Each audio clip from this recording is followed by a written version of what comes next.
원장님, 이 얼굴에 오돌토돌한 게 나서 보니까 좁쌀 여드름인 줄 알았는데 이 도대체 정체가 뭔가요? 짜도 아무것도 안 나오는데 계속 번진다면 그건 여드름이 아니라 바이러스입니다. 병원에 오시는 많은 분들이 좁쌀 여드름인 줄 알고 열심히 짰다, 손에 걸리적거려서 계속 만졌다, 그랬더니 더 커졌다 하고 말씀하시는데요. 막상 짜봐도 여드름처럼 하얀 피지가 시원하게 나오지 않고 피만 나는 이 병변은 피지가 뭉친 게 아니라 인유두종 바이러스에 감염된 편평사마귀입니다. 편편사마귀는 어렸을 때 손에 한두 개 있었을 법한 흔히들 알고 계신 둥근 구집 모양의 보통 사마귀와 달리 자세히 보면 윗부분이 칼로 깎은 듯이 납작하고 반질반질한데요. 색깔은 주로 살색이지만 시간이 지나면서 색소 침착이 생겨서 갈색을 띠기도 하기 때문에 잡티가 생겼다 하고 오인하시는 분들도 많습니다. 편편사마귀는 얼굴에서 목으로, 가슴으로, 또 온몸으로 퍼질 수 있을 뿐만이 아니라 수건을 같이 쓰는 가족에게까지 옮길 수 있기 때문에 조심하셔야 합니다. 구별하는 확실한 방법을 알려드릴게요. 핸드폰 프레쉬를 켜서 정면 말고 옆에서 비스듬하게 비춰보세요. 그냥 볼 땐 매끈했는데 조명을 낮추고 옆으로 비추면 오돌토돌한 그림자가 쫙 깔려있는 게 보이실 수 있어요. 절대 손으로 뜯으시면 안 됩니다. 원장님, 이게 옮길 수 있는 바이러스라니까 좀 무서운데 그럼 병원에 가면 어떻게 치료를 받는지 원장님만의 노하우가 혹시 있으신지 좀 궁금합니다.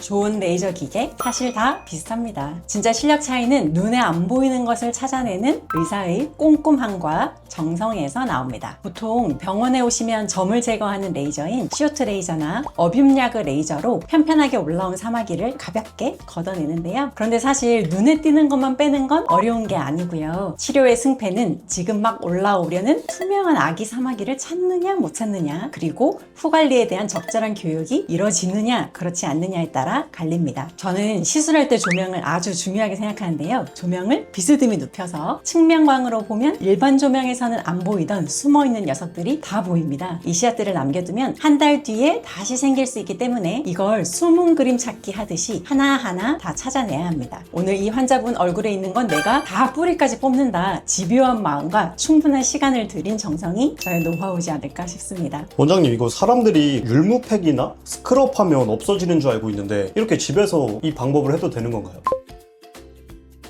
절대 안 됩니다. 스크럽으로 문지르는 건 바이러스 보고 옆 동네 퍼지라고 고속도로를 쫙 깔아주는 것과 같습니다. 인터넷 보면 율무팩, 율무 영양제 추천 정말 많이들 하시죠. 물론 율무가 면역에 도움이 된다는 일본 스터디들이 꽤 있긴 한데요. 하지만 이미 피부 겉으로 딱딱하게 자리 잡은 사마귀 덩어리를 없애기는 힘들답니다. 이건 피부 겉에 묻은 때가 아니라 피부 속 세포가 바이러스에 감염돼서 변형된 거니까 팩으로는 그 깊이까지 도달하지는 못하겠죠. 율무 영양제는 피부 면역에 도움이 되는 아연 성분이 있기 때문에 어느 정도 도움이 될 수 있겠습니다만 적절한 용량의 아연 영양제를 챙겨 드시면 더 도움이 될 것 같습니다. 그리고 오히려 더 위험한 건 스크럽이나 때밀인데요. 보기 싫으니까 밀어버리자 하고 거친 걸로 문지르시는데 쾌분화 현상이라고 해서 긁힌 상처길을 따라 사마귀가 쫙 번지는 성질이 있거든요. 매끈하게 만들겠다고 열심히 문지른 분들은 10개였던 게 일주일 만에 수십 개가 돼서 치료에 어려움을 겪기도 하시니 스크럽이나 때타올 사용은 멈춰주셨으면 합니다. 실제로 저희 병원의 편편사마귀로 내원하셨던 분들 중에 사우나에 다니시면서 세신사에게 세신 서비스를 즐겨받으시는 분이 계셨는데 온몸에 편편사마귀가 퍼져서 굉장히 후회된다고 말씀하셨던 기억이 납니다. 그러니 몸에 편편사마귀가 있으신 분들은 지금 당장 때타올 사용을 멈춰주세요. 원장님, 아까 병원 가서 레이저 받으면 된다고 하셨는데 그럼 이 레이저 제거 후에 조금 이제 조심해야 될 지점이나 재발 안 하려면 또 어떻게 해야 되는지 궁금합니다.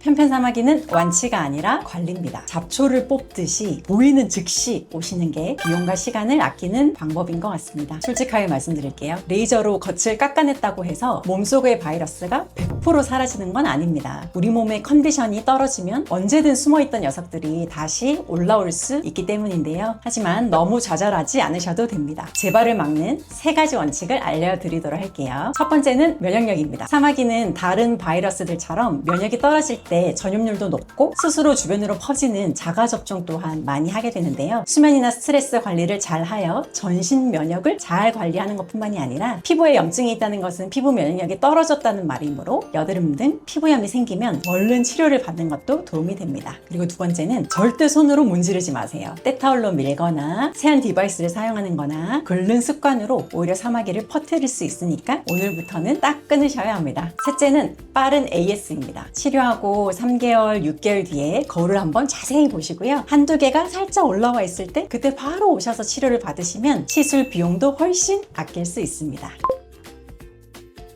편편 사마귀, 재발이 잦은 난치성 질환이라고 겁먹지 마시고요. 끈기 있게 관리하면 분명히 좋아집니다. 혼자 고민하면서 계속 만지지 마시고요. 편하게 찾아오시면 됩니다. 제가 더 집요하게 봐드리겠습니다. 영상이 도움되셨다면 좋아요, 구독 눌러주시고요. 궁금하신 사항 있으면 댓글 남겨주세요. 당신의 마음까지 진료하는 이주영이었습니다. 감사합니다.